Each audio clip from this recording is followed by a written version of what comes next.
Students नमस्कार। हमारा जो टॉपिक समावेशी शिक्षा के अंतर्गत चल रहा था वो था कोठारी कमीशन अर्थात भारतीय शिक्षा आयोग सन 1964-66, जिसके अंतर्गत हमने इसकी रूपरेखा को कल जाना, कब गठित हुआ, कौन इसके अध्यक्ष थे, कितने सदस्य थे, इन्होंने कौन कौन से सुझाव दिए, कितने खंडों में इस समिति को बांटा गया, इन सभी के बारे में हमने कल विस्तार से जाना था। तथा इस समिति के अनुसार भारतीय शिक्षा के परिप्रेक्ष्य में अनेक प्रकार के सुझाव प्रस्तुत किए गए थे। उन सुझावों के बारे में भी हमने कल अध्ययन किया था। अब इस अध्याय को आगे बढ़ाते हुए जो उन्होंने सुझाव दिए थे उनका मूल्यांकन हम करेंगे।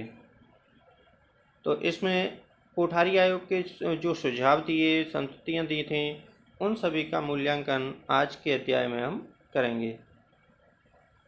तो सुनिए, जैसे शिक्षा आयोग का भारतीय शिक्षा के इतिहास में अभूतपूर्व स्थान है, क्योंकि आयोग ने देश की वर्तमान शिक्षा प्रणाली के बारे में विस्तार से अध्ययन किया, उसको परिवर्तित एवं प्रवर्धित करने के लिए अनेक प्रकार के सुझाव भी प्रस्तुत किए थे और उनको व्यावहारिक रूप से, व्यावसायिक रूप से उपयोगी बनाने का भी प्रयास किया गया था। कुछ विद्वानों के अनुसार इस आयोग की आलोचना भी की गई थी।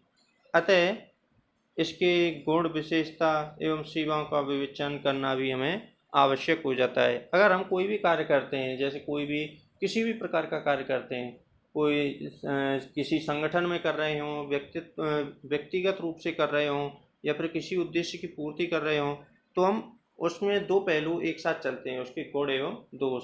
कोई भी अगर कार्य कर रहे हैं तो उसमें हमें निश्चित रूप से कहीं ना कहीं कमी तो रह जाती है। उसी प्रकार से जब कोठारी कमीशन का गठन किया गया था तो उन्होंने विस्तार से अनेक पक्षों का अध्ययन किया, लेकिन अध्ययन करने के साथ साथ भी कुछ ना कुछ इसमें कमी रह गई, जो कि अन्य विद्वानों ने इस आयोग की आलोचना की है। तो सबसे पहले हम इसके गुणों को देखेंगे, उसके बाद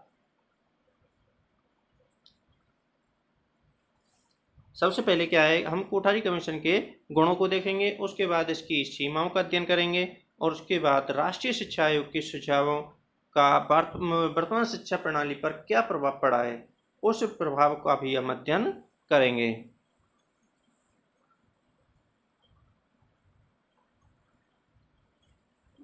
तो सबसे पहले देखिए, कोई भी अगर मुख्य मुख्य पॉइंट आते हैं उनको आप नोट कर लिया करें। तो आप नोटबुक और पेन साथ में लेके बैठें और मुख्य मुख्य जो पॉइंट हैं उनको नोट करते रहें समय समय पर। तो सबसे पहले हम कोठारी कमीशन के गुणों का अध्ययन करेंगे। एक कोठारी आयोग ने केंद्र के सशक्त प्रशासनिक ढांचे एवं प्रांतों के समान प्रशासनिक ढांचे का सुझाव देते हुए शिक्षा की एक समान संरचना प्रस्तुत की, जो लोकतंत्रीय भारत के लिए उत्तम सुझाव था और इससे देश की भावी शिक्षा में समरूपता आएगी। देखिए, इन्होंने जो प्रशासनिक ढांचा था उसमें केंद्र में एवं प्रांत में सभी दोनों ही प्रकार के, केंद्र और प्रांत के दोनों के ही प्रशासनिक ढांचे को एक समान संरचना प्रस्तुत इस आयोग के द्वारा की गई, जो कि दोनों में कम्युनिकेशन बैठ सके, आपस में सामंजस्य बैठ सके और बेहतर शिक्षा बच्चों को प्राप्त हो सके। इस आयोग ने क्रमिक व समयबद्ध शैक्षिक नियोजन के आधार पर, वर्तमान व भविष्य की मांगों के आधार पर, राष्ट्रीय लक्ष्यों व उपलब्ध संसाधनों के आधार पर 20 वर्षों के अंदर अर्थात 1985 तक 6 से 14 वर्ष तक के बच्चों के लिए अनिवार्य एवं निःशुल्क शिक्षा योजना, माध्यमिक स्तर पर प्रवेश करने वालों में 70% सामान्य बच्चों के लिए मध्यम स्तर की शिक्षा पूर्ण करने तथा इससे भी योग्य एवं सक्षम बच्चों हेतु उच्च शिक्षा की व्यवस्था करने का भी सुझाव दिया था।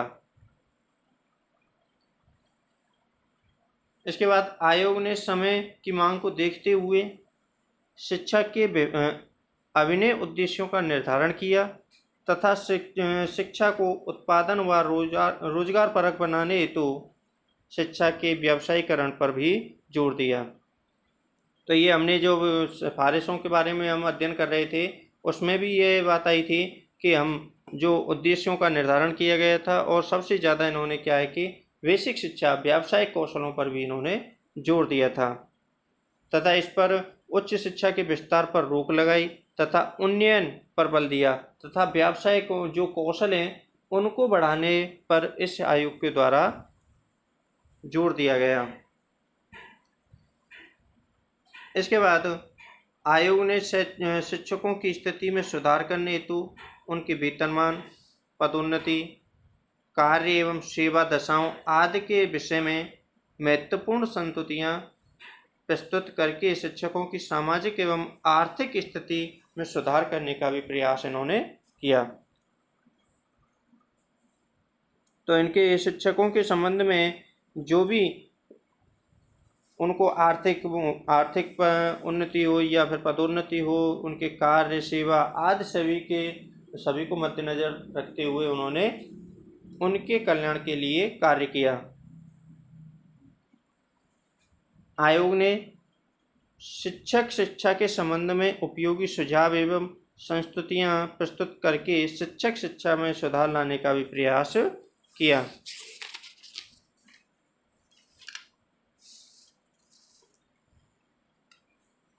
इसके बाद आयोग ने विश्वविद्यालय अनुदान आयोग को सशक्त बनाने का भी सुझाव दिया। इसे उच्च शिक्षा के लिए समस्त प्रतिनिधित्व करने की भी संस्तुति दी। इसके बाद आयोग ने उच्च शिक्षा में क्षेत्रीय भाषाओं को शिक्षण का माध्यम बनाने का भी सुझाव देकर अंग्रेजी भाषा के वर्चस्व को कम करने का भी प्रयास किया। और सबसे महत्वपूर्ण बात थी, जब हम सुझावों में पढ़ रहे थे, कि इन्होंने शिक्षा प्रणाली को क्षेत्रीय भाषा के माध्यम से पढ़ाने हेतु सुझाव दिया गया था।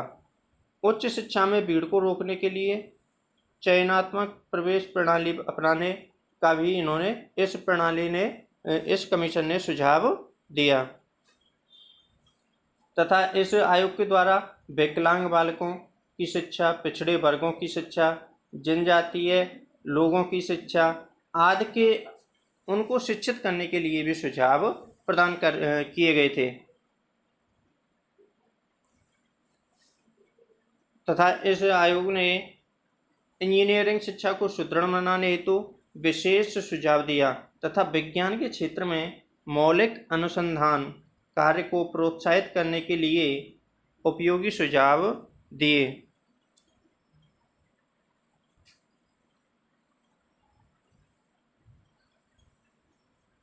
स्कूल स्तर पर भाषाओं के अध्ययन हेतु संशोधित त्रिभाषा सूत्र प्रस्तुत किया गया था,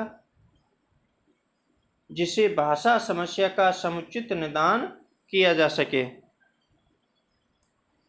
तो इस प्रकार से हम इनके अगर गुणों को देखें तो अनेक प्रकार से भारतीय कोठारी कमीशन के द्वारा शिक्षा को अग्रणी एवं नई दिशा प्रदान करने के लिए अनेक प्रकार के सतत प्रयास किए गए थे और उसको अच्छे तरह से बालकों को शिक्षा प्रदान करने के लिए अनेक गुणों का इसमें समाहित किया गया था।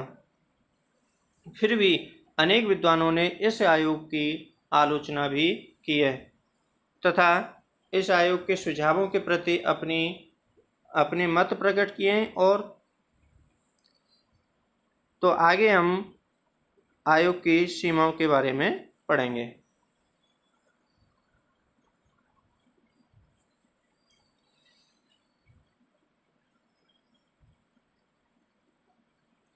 तो सबसे पहली बात तो यह है इस आयोग की कि जो भी इसने सुझाव दिए थे वो सभी सुझाव, कुछ उनमें उलझे हुए सुझाव थे, स्पष्ट सुझाव नहीं थे।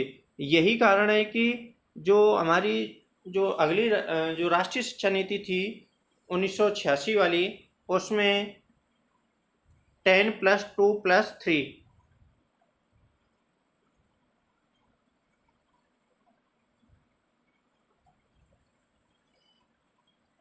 की समान शिक्षा संरचना घोषित की गई थी और यह रूपरेखा उस टाइम पर कोठारी शिक्षा आयोग ने नहीं दी।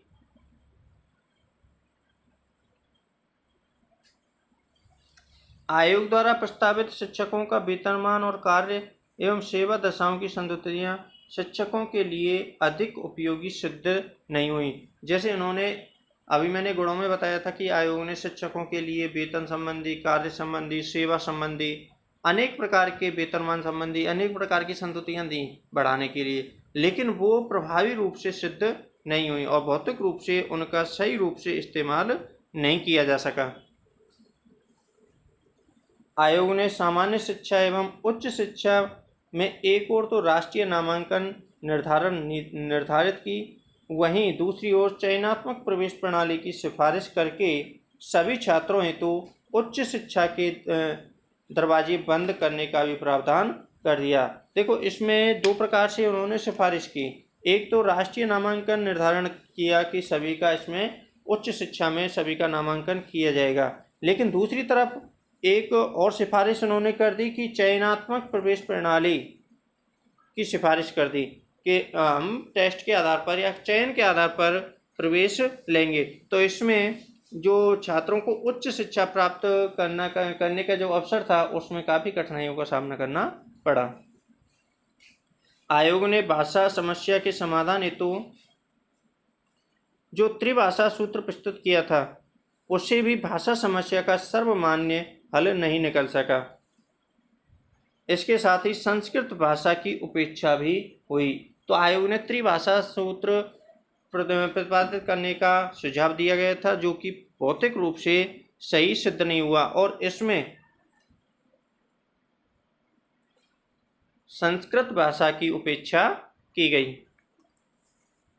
आयोग द्वारा निर्धारित शैक्षिक लक्ष्य एक तरफा प्रतीत होते हैं, क्योंकि इसके द्वारा प्रयोगवादी उत्पादन प्रधानता पर तो ध्यान दिया गया, परंतु शिक्षा के शाश्वत मानवीय उद्देश्यों की अनदेखी कर दी गई, जिससे व्यक्ति केवल धन कमाने के उद्देश्य से शिक्षा प्राप्ति की ओर प्रेरित होता दिखता है। तो इसमें देखिए, जो शिक्षा का जो चौमुखी विकास है उस पर ध्यान नहीं दिया गया।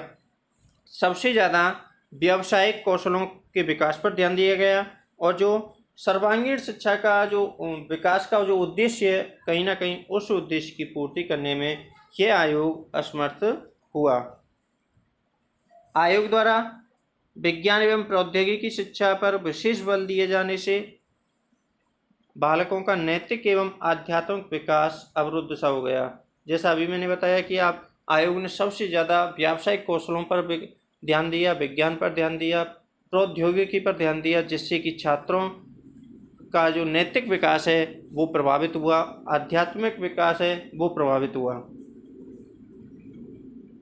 तो इस प्रकार से अनेक प्रकार की कमियां इस आयोग में पाई गईं। अतः कोठारी आयोग की सिफारिशों का सामान्य अवलोकन करने पर मिश्रित प्रभाव देखने को मिलता है। इसके कुछ सुझाव तो बहुत उपयोगी एवं श्रेष्ठ साबित हुए, तो कुछ सुझावों में भारी दोष साबित हुए। इन गुणों या दोषों की उपयुक्त विवेचना से स्पष्ट है कि आयोग द्वारा प्रस्तुत किए गए प्रौढ़ शिक्षा, शिक्षक शिक्षा, शिक्षकों के वेतनमान तथा शिक्षा की उत्पादनोन्मुखता की प्रशंसा भी की जा सकती है। अर्थात इन्होंने जो सुझाव दिए थे वो प्रौढ़ शिक्षा पर भी दिए, शिक्षक शिक्षा पर भी दिए। शिक्षक शिक्षा जैसे हमारा बीएड कॉलेज है, और इस कॉलेज शिक्षक शिक्षा वाले स्थान को इन्होंने क्या कहने का सुझाव दिया? Training college.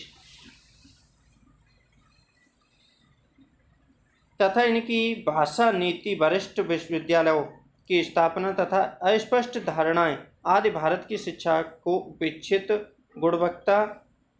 अपेक्षित गुणवत्ता प्रदान करती नहीं प्रतीत पड़ती। अतः निष्कर्ष के रूप में हम कह सकते हैं कि यह प्रणाली विशेष रूप से प्रभावित सिद्ध नहीं हुई। और इसमें अनेक सारी कमियां रह गई, जो कि आगे आने वाली जो शिक्षा नीति थी 1986 वाली, उसमें इनको सुधार करने का भी प्रयास किया गया था। अब इसके बाद राष्ट्रीय शिक्षा आयोग के सुझावों का शिक्षा पर प्रभाव।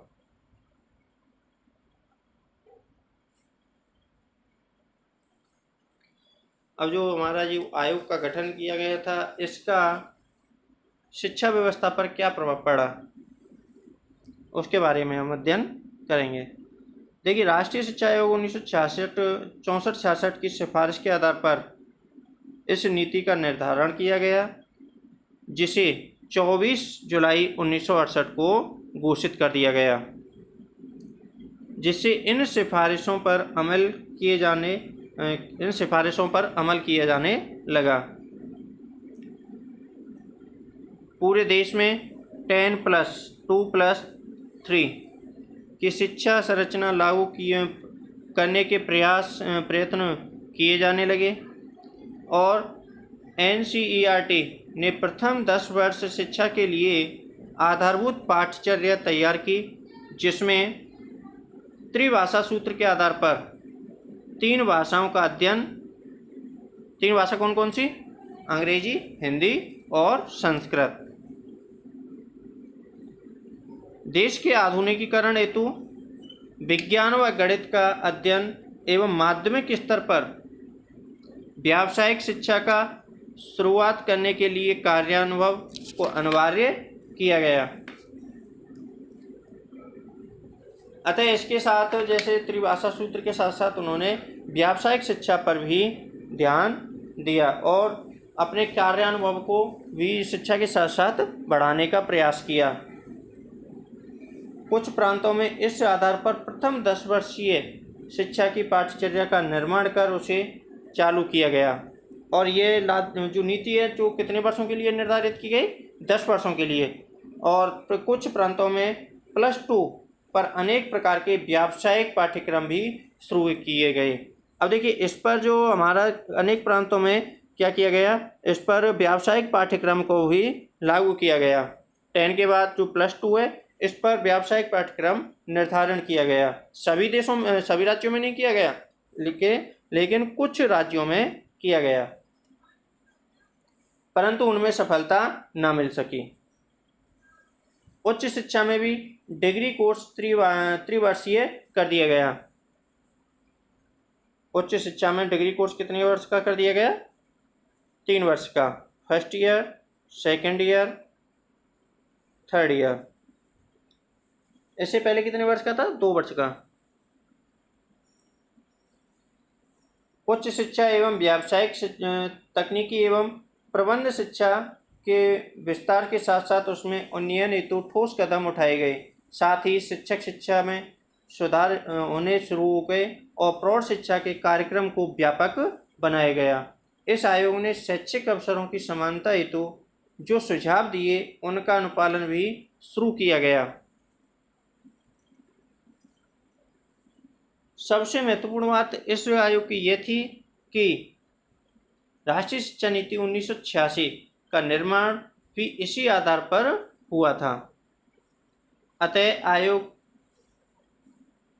आयोग के जो अधिकारी हैं, विषय विशेषज्ञ हैं, वो साधुवाद के योग्य हैं, और उन्होंने कठिन प्रयास करके भारतीय शिक्षा नीति में अनेक आमूलचूल परिवर्तन लाने का प्रयास किया गया। तो इस प्रकार से हमारे कोठारी कमीशन का हमने जो अध्ययन किया है, सबसे पहले कोठारी कमीशन की रूपरेखा के बारे में हमने जाना था। उस रूपरेखा के बाद हमने इसकी संस्तुतियों के बारे में जाना था कि इसने कोठारी कमीशन ने कौन कौन से सुझाव दिए गए थे। सभी प्रकार से अध्ययन करने के बाद भारतीय शिक्षा में जो परिवर्तन लाने हैं, उनके संबंध में कौन कौन से सुझाव दिए। इसके बाद हम कोठारी कमीशन की जो संस्तुतियाँ थीं, उनका हमने मूल्यांकन किया, उसके गुणों को देखा, कौन कौन से गुण थे, और इसकी सीमा अर्थात इस आयोग में कौन कौन सी कमियां रह गई थीं, उन कमियों के बारे में भी हमने अध्ययन किया। तथा इस आयोग का भारतीय शिक्षा व्यवस्था पर कितना व कैसा प्रभाव पड़ा, उसके बारे में भी हमने अभी अध्ययन किया है। तो इस आयोग को पुनः आप एक बार दोबारा से रिवीजन करना, और कोई भी कमी हो तो कमेंट करके उसमें, आपकी कोई भी समस्या हो तो उसमें बताना। धन्यवाद।